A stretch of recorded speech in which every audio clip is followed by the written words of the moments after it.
Hello, नमस्कार, good morning. मैं Amit Kumar, faculty of general awareness, आप सभी लोगों का स्वागत करता हूं इसरो एकेडमी के ऑफिशियल यूट्यूब चैनल पर और उम्मीद करता हूं कि आप सभी लोग अच्छे होंगे और आपका समय अच्छा कट रहा होगा।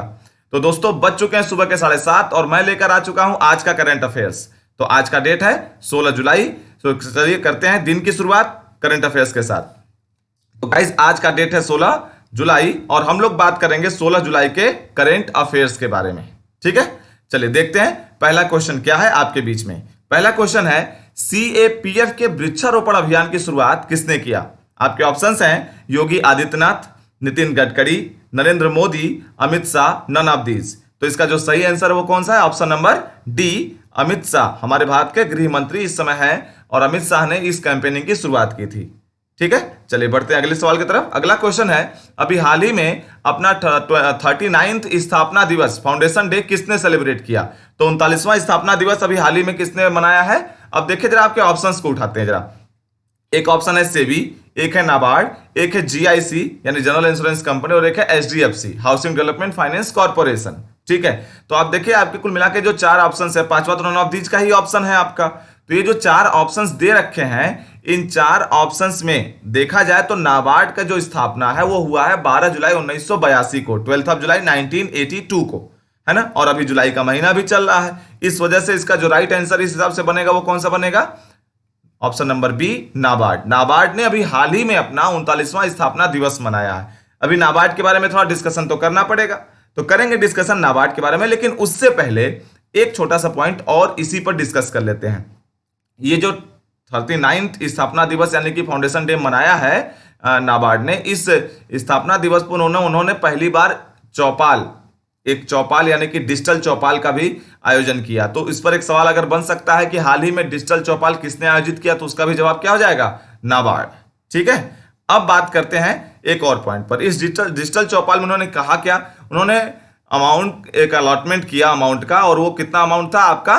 5000 करोड़ के आसपास का अमाउंट उन्होंने अलॉट किया है और वो रीफाइनेंस स्कीम्स के लिए अलॉट किया गया है। किसके लिए? बैंक्स और फाइनेंशियल इंस्टीट्यूशंस को रीफाइनेंस स्कीम के लिए अपने फाउंडेशन डे पर नाबार्ड ने 5000 करोड़ रुपए का अमाउंट अलॉटमेंट किया है। क्लियर है? तो ये अमाउंट अलॉटमेंट ध्यान रखिएगा क्योंकि एग्जाम में पूछ सकता है। ठीक है, अब बात करते हैं नाबार्ड के बारे में। तो सबसे पहले नाबार्ड का फुल फॉर्म उठाते हैं। नाबार्ड का फुल फॉर्म क्या होता है? National bank for agriculture and rural development. यहां ध्यान रखने वाली बात क्या है? एनए से है नेशनल। ठीक है, आपका जो फुल फॉर्म है उसमें एनए से है national bank for agriculture and rural development. ठीक है, यहां पर ये ध्यान रखिएगा कि एनए से नेशनल है। अब बात करते हैं एस्टेब्लिशमेंट के बारे में। तो इसका जो एस्टेब्लिशमेंट है वो कब हुआ है? 12 ऑफ जुलाई 1982 में। ठीक है, 12 जुलाई 1982 को इसका एस्टेब्लिशमेंट हुआ है। और ये किस 5 ईयर प्लान के अंतर्गत बनाई गई? अगर ऐसा सवाल पूछता है एसएससी में, खासतौर से इस तरह के सवाल आते हैं, तो इसका एस्टेब्लिशमेंट हुआ है 6th 5 ईयर प्लान यानी 6ठी पंचवर्षीय योजना के अंतर्गत। क्लियर? अब बात करें जरा हेड ऑफिस कहां है, तो हेड ऑफिस इसका मुंबई में है। किस कमेटी के रिकमेंडेशन यानी सिफारिश पर बना था? तो बी सी रमन कमेटी के सिफारिश पे बना था। और इस कमेटी का एस्टेब्लिशमेंट कब हुआ था? 1981 में। वो भी मैंने दे रखा है। ठीक है, ये भी ध्यान रखिएगा, एग्जाम में आ चुका है ये क्वेश्चन। अब बात करते हैं इसके चेयरमैन के बारे में। ठीक है, तो इसके चेयरमैन कौन है? देखिए आपके सामने लिखा हुआ है, इसके चेयरमैन कौन है? गोविंद राजलू चिंताला। ठीक है, अभी हाल ही में हर्ष कुमार भानवाला को इन्होंने रिप्लेस किया है। क्लियर है? चलिए आगे बात करते हैं। अगला क्वेश्चन लेते हैं, किस हॉकी खिलाड़ी को मोहन बागान क्लब के स्थापना के उपलक्ष्य में मोहन बागान लाइफ टाइम अचीवमेंट अवार्ड दिया जाएगा? देखिए, मोहन बागान की स्थापना जो हुई है 29 जुलाई को हुआ है, तो 29 जुलाई को ही होगा, लेकिन ये दिया जाएगा 29 जुलाई को, लेकिन उसका अनाउंसमेंट आज ही कर दिया, अभी भी कर दिया गया। तो उसके अनाउंसमेंट के बाद अगर बात करें तो किसको दिया गया है? ये दिया जाएगा तो अशोक कुमार को ये दिया जाएगा लाइफ टाइम अचीवमेंट अवार्ड। किसका? मोहन बागान, जो हमारे देश में एक क्लब है, उस क्लब की तरफ से। ठीक है, चलिए आगे बढ़ते हैं। अगला क्वेश्चन लेते हैं, इफ इट ब्लिट्स एक किताब है, इस किताब के लेखक कौन है?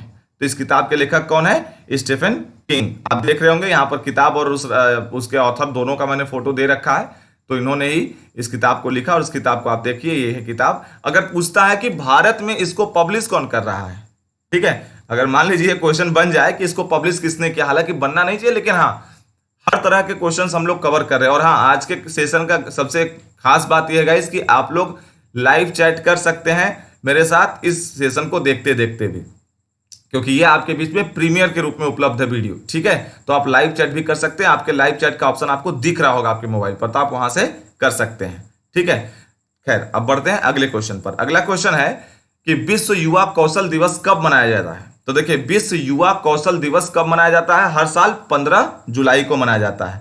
अभी कल ही बीता है 15 जुलाई, तो कल मनाया गया था विश्व युवा कौशल दिवस। ठीक है, वर्ल्ड यूथ स्किल डे। यहां पर एक बात जरूर ध्यान रखिएगा, ये पहली बार कब मनाया गया था? तो ये पहली बार कब मनाया गया था? 15 जुलाई 2015 को ये पहली बार मनाया गया था। अगर ये क्वेश्चन पूछता है तो भी आप जा सकते हैं इसके साथ। डेट पूछता है किस डेट को मनाया जाता है, तो भी जा सकते हैं। अगर इसका एजेंडा पूछे, यानी उद्देश्य, ऑब्जेक्टिव क्या है हर साल मनाने का, तो इसका ऑब्जेक्टिव क्या, देखिए मैंने लिख रखा है, importance of youth skill in life and works. ठीक है, यानी कि जो युवा हैं उन युवाओं के लाइफ यानी जीवन और उनके कार्यों में जो इसका लोगों का मतलब युवाओं के कौशल के महत्व को समझाना, कि आपका जो कौशल है उसके महत्व को, कि वो कितना हद तक आपके लिए हेल्पफुल हो सकता है या कितना हद तक आपको आपके गोल अचीवमेंट में हेल्प कर सकता है, उसके बारे में बात करना। तो इसीलिए इसका उद्देश्य ये रखा गया है। अब बात करते हैं इस साल जो 2020 में मनाया गया, इसका थीम क्या था। तो उसका थीम देखिए मैंने यहां सामने लिख रखा है, आप इस थीम को जरूर याद रखिएगा। एक बात मैं जरूर बोल दूं कि एग्जाम में अगर डेट ना पूछता हो तो इस आजकल थीम्स भी क्वेश्चन बन रहा है कि इसका थीम क्या था, तो इसको भी ध्यान रखना पड़ेगा आपको। ठीक है, हम लोग इसीलिए कोशिश कर रहे हैं कि आपको करंट अफेयर्स से रिलेटेड एक पॉइंट पर जितने भी सवाल बन सकते हैं उन सभी रिलेवेंट टॉपिक्स को या क्वेश्चंस को हम उठा लें, ताकि आपका करंट अफेयर छूटे ना कहीं से। ठीक है, बढ़ते हैं अगले क्वेश्चन पर। अगला क्वेश्चन है, गोधन न्याय योजना किस राज्य सरकार द्वारा चलाया गया है। गोधन न्याय योजना देखिए किस राज्य सरकार ने चलाया, यूपी ने, एमपी ने, छत्तीसगढ़ ने, बिहार ने, या इनमें से कोई नहीं। तो आपका सही ऑप्शन क्या हो जाएगा? ऑप्शन नंबर 3 यानी सी, छत्तीसगढ़। छत्तीसगढ़ राज्य सरकार ने गोधन न्याय योजना भी चलाया। अब गोधन न्याय योजना है क्या, जरा ये देख लेते। देखिए, गोधन शब्द से आपको क्या लग रहा होगा?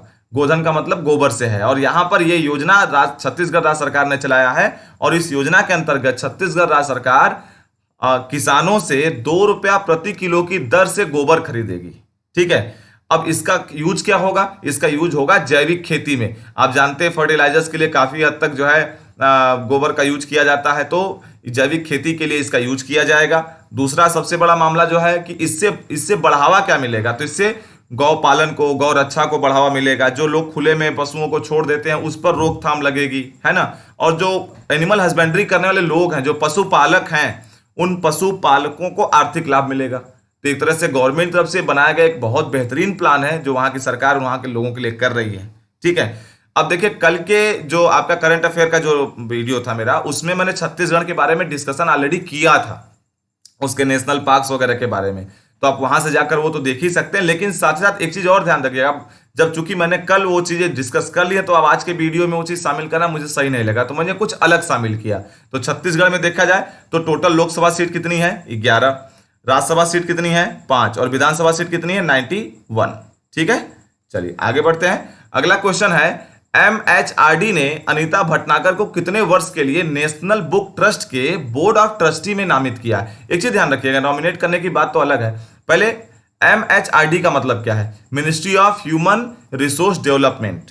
ठीक है, मानव संसाधन विकास मंत्रालय इसको कह सकते हैं फुल फॉर्म हिंदी में। ठीक है, तो ministry of human resource development ने अभी अनीता भटनागर को कितने वर्ष के लिए नेशनल बुक ट्रस्ट के बोर्ड ऑफ ट्रस्टी के रूप में नामित किया है? तो देखिए अनीता भटनागर जी का फोटो आपके सामने है, और अगर ड्यूरेशन पूछे तो 3 साल के लिए इनको किया गया है। ठीक है, ये आपका तीसरा ऑप्शन सही हो जाएगा। 3 साल के लिए इनको नामित किया गया, नॉमिनेट किया गया है। इसी पर एक क्वेश्चन और लेते हैं। अगला क्वेश्चन है आपका, MHRD ने कितने लेखकों और साहित्यकारों को नेशनल बुक ट्रस्ट के बोर्ड ऑफ ट्रस्टी में नामित किया है? एक चीज ध्यान रखिएगा, अगर क्वेश्चन आपसे ये पूछता है कि कितने लेखकों और साहित्यकारों को, अब आपका जवाब होगा ऑप्शन नंबर डी, यानी कि डी। वहां तो ऑप्शन एग्जाम में कुछ भी हो सकता है, यहां के हिसाब से ऑप्शन नंबर डी यानी कि 14 याद रखिएगा। लेकिन क्वेश्चन ये भी हो सकता है कि अनीता भटनागर के अलावा कितने लेखकों और साहित्यकारों को शामिल किया गया है, नॉमिनेट किया गया है, तब वहां पर आपको ऑप्शन 13 हो जाएगा। अगर पूछता है अनीता भटनागर के अलावा तो 13, अगर ओवरऑल पूछे तो 14। ठीक है, अगर आपसे सवाल पूछ दे कि ह्यूमन रिसोर्स डेवलपमेंट मिनिस्टर यानी कि HRDM कौन है इस समय, तो इस समय कौन है, मिस्टर रमेश चंद्र पोखरियाल निशंक। ठीक है, ये आपके फिलहाल के लिए इस समय HRDM है। ठीक, चलिए आगे बढ़ते हैं अगले पॉइंट पर। अगला क्वेश्चन है, मालाबार नौसैनिक वार्षिक अभ्यास के लिए भारत ने किस देश को आमंत्रित किया है। देखिए, मालाबार नौसैनिक जो नेवल वॉर एक्सरसाइज है हर साल होता है हमारे देश में, लेकिन ये इसमें कौन कौन देश शामिल होते हैं, 3 देश शामिल होते हैं इसमें। एक होता है आपका भारत, ठीक, एक भारत, दूसरा USA और तीसरा जापान। ये 3 देश मिलकर ये नौसैनिक अभ्यास हर साल करते हैं, लेकिन इस बार भारत ने आमंत्रित किसको किया है, ऑस्ट्रेलिया को। ठीक है, तो आपका ऑप्शन नंबर सी सही हो जाता है, भारत ने ऑस्ट्रेलिया को आमंत्रित किया। तो अगर ये अप्रूवल ऑस्ट्रेलिया दे देता है, ये प्रपोजल ऑस्ट्रेलिया एक्सेप्ट कर लेगा अगर, तो अब ये मालाबार नौसैनिक जो वार्षिक अभ्यास है ये अब हर साल 4 देश मिलकर करेंगे। क्लियर, अगले क्वेश्चन पे आते हैं। विक्रम दुराईस्वामी को किस देश के में भारत का राजदूत बनाया गया, एम्बेसडर। तो भारत का राजदूत किस देश में बनाया गया, बांग्लादेश में। अभी हाल ही में बांग्लादेश में इनको भारत का राजदूत बनाया गया है। तो ऑप्शन नंबर बी आपका सही हो जाता है यहां पर, ये बात ध्यान रखिएगा। अब अभी मैंने कल के क्लास में यानी कल के करंट अफेयर के वीडियो में भी एक एम्बेसडर के बारे में बात किया था, डॉक्टर विधु पी नायर के बारे में, है ना। तो अभी हाल ही में 2-3 लोगों को बनाया गया, उसका भी लिस्ट मैंने दे रखा है। देखिए, एक है रुद्रेंद्र टंडन, ये अफगानिस्तान के जो है एम्बेसडर बनाए गए हैं। एक है हेमंत कोटलवार, ये कहां के बनाया गया है, चेक गणराज्य के बनाए गए हैं। और एक है डॉक्टर विधु पी नायर, जो कि कल के करंट अफेयर की वीडियो मैंने इनके बारे में डिस्कशन भी किया था, ये तुर्कमेनिस्तान के बनाए गए हैं। ठीक है, तो ध्यान रखिएगा, कुल मिलाकर आपके क्या हो गए, ये चारों लोग का नाम आपको याद रखना है। और ये सब एग्जाम में पूछे जा रहे हैं आजकल, तो इसको ध्यान रखिएगा, चाहे वो बैंक का एग्जाम हो चाहे SSC का हो। आप प्रिपरेशन जिसकी भी करते हो, करंट अफेयर कहीं से छोड़ना नहीं है आपको, ये बात आपको ध्यान रखना है। तो इसीलिए हम इतना प्रेफरेंस देकर आपको बोल भी रहे हैं कि नहीं, आपको ये ध्यान रखना है। ठीक है, चलिए आगे बढ़ते हैं। अगला क्वेश्चन है, अमेरिका के बाद किस देश ने चीनी कंपनी हुआवे को 5G नेटवर्क बनाने के लिए बैन किया है। तो देखिए, अभी चाइना को लेकर बड़ा विरोध का मामला चल रहा है वर्ल्ड लेवल पे, आप जान रहे हैं। तो इस मामले में अभी अमेरिका ने बैन तो किया ही था, अभी हाल ही में ब्रिटेन ने भी बैन किया है। तो अमेरिका के बाद अब कौन सा देश बन गया जिसने 5G नेटवर्क के लिए हुआवे को बैन किया है, ब्रिटेन ने। ठीक है, चलिए अगला क्वेश्चन लेते हैं। किसे ग्लोबल ह्यूमैनिटेरियन अवार्ड 2020 से सम्मानित किया गया है। तो ये अवार्ड किसको दिया गया है, सचिन अवस्थी को दिया गया है। इसके ऑप्शंस भी आप देख सकते हैं, सचिन अवस्थी हैं, शिखा जैन है, दिनेश चंद्र हैं, अनुज देसाई हैं, ननाब दीजिए। तो इसका सही आंसर क्या है, option number first, Sachin Awasthi को यह अवार्ड देने का डिक्लेरेशन किया गया है। ठीक है, ये अब आपको क्लियर होगा। आगे बढ़ते हैं, अगला क्वेश्चन है, भारतीय रेलवे ने कितने किलोमीटर लंबी मालगाड़ी चलाने का रिकॉर्ड बनाया है। एक चीज ध्यान रखिएगा, अभी भारतीय रेलवे ने मालगाड़ी चलाने का एक रिकॉर्ड बनाया है, 4-5 इंजन को जोड़कर, कई ट्रेनों को आपस में जोड़कर बहुत लंबी ट्रेन एक बनाई। तो उसकी लंबाई, उसकी लेंथ कितनी थी, 2.8 किलोमीटर उस मालगाड़ी की लेंथ थी। कई रेलगाड़ी यानी कई ट्रेन को आपस में जोड़कर इसे बनाया गया था। तो कुल मिलाकर 2.8 किलोमीटर लंबी ये रेलगाड़ी बनाई गई थी, और ये रिकॉर्ड बनाया है भारतीय रेलवे ने अभी हाल ही में। हाँ, अगर पूछा जाए कि ये रेलवे का जो ये रिकॉर्ड है ये कहां से कहां के बीच में चलाई गई थी, तो ये रेल कहां से कहां के बीच में चलाई गई थी, नागपुर से, आप देखिए यहां मैंने लिख रखा है, नागपुर से करोवा के बीच में चलाई गई थी। ठीक, और अगर आपसे पूछे कि इस रेलगाड़ी का नाम क्या दिया गया था, देखिए इसका नाम क्या दिया है, बहुत लंबा था इसलिए नाम भी वैसा ही है, आपको ध्यान रखना है, शेष नाग इसका नाम दिया गया है। क्लियर है, तो इससे रिलेवेंट आपसे पूछा जाने वाला सवाल आपको क्लियर हो जाएगा, आप जैसे ही ऑप्शन देखेंगे आपको याद आ जाएगा। चलिए आगे बढ़ते हैं, अगला है, HDFC बैंक के साथ किस राज्य सरकार ने ट्रैफिक पेनाल्टी के लिए समझौता किया है। तो पहले जवाब ढूंढते हैं, उसके बाद इसके बारे में समझते हैं। इसका जवाब क्या है, इसका जवाब होगा झारखंड। झारखंड राज्य सरकार ने HDFC के साथ मिलकर जो है ट्रैफिक पेनाल्टी के लिए समझौता यानी एक एग्रीमेंट किया, एक टाई अप किया है। अब सवाल बनता कि है क्या एक्चुअल में। अब देखिए, ट्रैफिक पुलिस कई जगहों पे लोग जो गलत तरीकों से राइड या ड्राइव करते हैं, बाइक या 4 व्हीलर जो है, तो उनका जो चालान वगैरह काटती है, जो उनके पास पेनाल्टी लगती है ट्रैफिक की तरफ से, वो पेनाल्टी जो इंपोज करती है तो वो उनके पास चालान के रूप में जाता है। लेकिन अब एक सुविधा बनाया गया है कि HDFC बैंक उन ट्रैफिक पुलिस को एक POS यानी पॉइंट ऑफ सेल, यहां ध्यान रखिएगा मैं क्या बात कर रहा हूं, POS का फुल फॉर्म क्या होता है, पॉइंट ऑफ सेल। तो POS मशीन दे दिया जाएगा ट्रैफिक पुलिस को, उसी टाइम वहीं पर और पीओएस मशीन क्या होता है, आप लोगों ने देखा होगा बहुत सारे आउटलेट्स पर या पेट्रोल पंप पर एक मशीन होता है जिसमें आप कार्ड स्वैपिंग या इंसर्टिंग करके या उसे टाइपिंग करके आप पे करते हैं ना, एटीएम कार्ड या क्रेडिट कार्ड से, उसी को पीओएस मशीन या स्वैपिंग मशीन कहते हैं। तो वो पॉइंट ऑफ सेल मशीन अब ट्रैफिक पुलिस के पास भी होगी, झारखंड के ट्रैफिक पुलिस के पास। और वो लोग क्या करेंगे, जिसका भी चालान कटा होगा वो एट द टाइम चाहे तो वहां पे अपना चालान जमा कर सकता है, वो तुरंत उससे वो कार्ड टाइपिंग, स्वैपिंग या कार्ड इंसर्टिंग के माध्यम से। ठीक है, तो ये आसान हो जाएगा, थोड़ा सा कह सकते हैं पेनाल्टी कलेक्शन राज्य सरकार के लिए आसान हो जाएगा। क्लियर है गाइस? ध्यान रखिएगा, आज का जो वीडियो मैं लेके चल रहा हूं, इस वीडियो में आप लाइव क्लास तो नहीं है लेकिन ये प्रीमियर है और इसमें लाइव चैट कर सकते हैं आप मेरे साथ। एक बात और मैं आपको बोल रहा हूं कि आपको वीडियो जब भी अच्छा लगे तो इस वीडियो को जरूर शेयर किया करिए और सब्सक्राइब करिएगा चैनल को अगर आप पहली बार आए होंगे तो। ठीक है, आगे बात करते हैं। आप देखिए जरा, थोड़ा सा झारखंड के बारे में बात कर लेते हैं। झारखंड के बारे में बात करें तो उसके गवर्नर कौन है इस समय? उनके गवर्नर है द्रौपदी मुर्मू। उसके अलावा सीएम कौन है इसके? चीफ मिनिस्टर है मिस्टर हेमंत सोरेन। और यहां पर नेशनल पार्क का एक लिस्ट दे रखा है मैंने, जैसे बेताल नेशनल पार्क हो गया, पालामऊ टाइगर रिजर्व हो गया, है ना, वैसे ही दालमा वाइल्ड लाइफ सेंचुरी हो गया, हजारीबाग वाइल्ड लाइफ सेंचुरी हो गया, है ना। तो ये सब आपको ध्यान रखना है, ये सब एग्जाम में पूछे जाते हैं, इसलिए मैं कोशिश करता हूं कि सब एक साथ कलेक्ट करके आपको दे दूं ताकि आपका करंट अफेयर्स के साथ साथ आपका स्टैटिक जीए भी कवर होता चले और ये सब भी एग्जाम में आते रहें और आते हैं, इसलिए ये सब कवर अप करता हूं मैं। ठीक है, तो उम्मीद है कि आपको पसंद भी आता होगा ये सब चीजें। अब आगे बढ़ते हैं, अगला क्वेश्चन लेते हैं। किस भारतीय अमेरिकी वैज्ञानिक को अमेरिकी कृषि अनुसंधान का कार्यवाहक निदेशक नियुक्त किया गया है? तो किसको किया गया है? उसका ऑप्शन नंबर फर्स्ट सही है इस क्वेश्चन का, और वो है डॉक्टर पराग आर चिटनिस। ठीक है, उनको किया गया। और इन्होंने किसको रिप्लेस किया है? अगर देखा जाए तो जो ऑप्शन नंबर सेकेंड है, इनको इन्होंने रिप्लेस किया है, स्कॉट एंजल को इन्होंने रिप्लेस किया है।